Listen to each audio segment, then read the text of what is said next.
Welcome to the day 6 of discipline challenge. ಇವತ್ತಿಗೆ 6 ದಿನ ಆಯಿತು. ಬೆಳಿಗ್ಗೆ ಇವತ್ತು ಸ್ಯಾಟರ್ಡೆ ನನಗೆ ಲೇಟ್ ಲಾಗಿನ್ 7 o'clock. ಸೊ ಎದ್ದ ತಕ್ಷಣ ನಾನು ಸ್ಟ್ರೆಚಿಂಗ್ ಮಾಡಿದೆ. ಬೇಸಿಕ್ ಸ್ವಲ್ಪ ಎಕ್ಸಸೈಸ್ ಸ್ಟ್ರೆಚಿಂಗ್ ಎಲ್ಲ ಮಾಡಿ ಆದ ನಂತರ ಮೆಂತ್ಯ ನೀರು, ನೆನೆಸಿದ ಮೆಂತ್ಯ ನೀರು ಹಾಗೂ ಇವತ್ತು ಬ್ರೇಕ್ಫಾಸ್ಟಿಗೆ ಮೂಂಗ್ ಮತ್ತು ಕಡಲೆ ಚೆನ್ನ ಎರಡೂ ಮಿಕ್ಸ್ ಮಾಡಿ ಸ್ವಲ್ಪ ಅವಲಕ್ಕಿ ಕೂಡ ಮಾಡಿ ಇದು ಬ್ರೇಕ್ಫಾಸ್ಟ್ ನನ್ನದು. ಮಿಡ್ ಮಾರ್ನಿಂಗಿಗೆ ಇವತ್ತು ಜ್ಯೂಸ್, ಕುಕ್ಕುಂಬರ್ ಮತ್ತು ಸ್ವಲ್ಪ ಆ್ಯಪಲ್ ಕೂಡ ತಿಂದೆ. ಸ್ವಲ್ಪ ಹಸಿವು ಜಾಸ್ತಿ ಆಯಿತು ಅಂತ ಹೇಳಿಕೊಂಡು.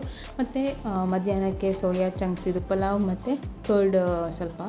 ಸಾಯಂಕಾಲಕ್ಕೆ ಬ್ಲ್ಯಾಕ್ ಟೀ ಕುಡಿದೆ. ಗ್ರೀನ್ ಟೀ ಖಾಲಿಯಾಗಿದೆ ಅಂತ. ಸೊ ಇನ್ನು ಮುಂದೆ ಬ್ಲ್ಯಾಕ್ ಟೀ ಆಗಿರ್ಬೋದು ವಿತ್ ಸೆಸಮಿ ಸೀಡ್ಸ್ ಮತ್ತು ಸನ್ಫ್ಲವರ್ ಸೀಡ್ಸ್. ಸೆಸಮಿ ಸೀಡ್ಸ್ ಸ್ವಲ್ಪ ಜಾಸ್ತಿ ಆಯಿತು, ಬಟ್ ಆದ್ರೂ ಪರವಾಗಿಲ್ಲ ಅಂತ ತಿಂದೆ.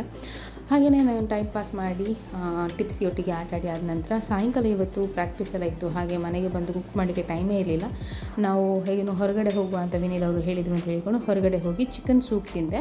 ಅದಾದ ನಂತರ ಕೋರಿ ರೊಟ್ಟಿ ವಿತ್ ಓನ್ಲಿ ಚಿಕನ್ ಗ್ರೇವಿ. ಇದಾಗಿತ್ತು ನನ್ನ ಇವತ್ತಿನ ಡಿನ್ನರ್. ಹಾಗೂ ನಾನು ಒಂದು ಚೂರು ಡಯಟ್ ಫಾಲೋ ಮಾಡಿದ್ದೇನೆ ಇಲ್ಲಿ ಹೋಟೆಲಿಗೆ ಹೋದರೂ ಕೂಡ. ಮನೆಗೆ ಬಂದ ನಂತರ ನಾನು ಜಿಂಜರ್ ವಾಟರ್ ಕುಡಿದೆ. ಇವತ್ತು ಸ್ಕಿಪ್ಪಿಂಗ್ ಮಾಡಲಿಕ್ಕೆ ಮರ್ತಾಯಿತ್ತು, ಅದೇ ಸ್ಟೆಪ್ಸ್ ಕಂಪ್ಲೀಟ್ ಮಾಡಿದ್ದೇನೆ. ಸೊ ಫಾಲೋ ಮಾಡಲಿಕ್ಕೆ ಮರಿಬೇಡಿ. ನಾಳೆ ಸಿಗುವ. See you tomorrow. ಬಾಯ್.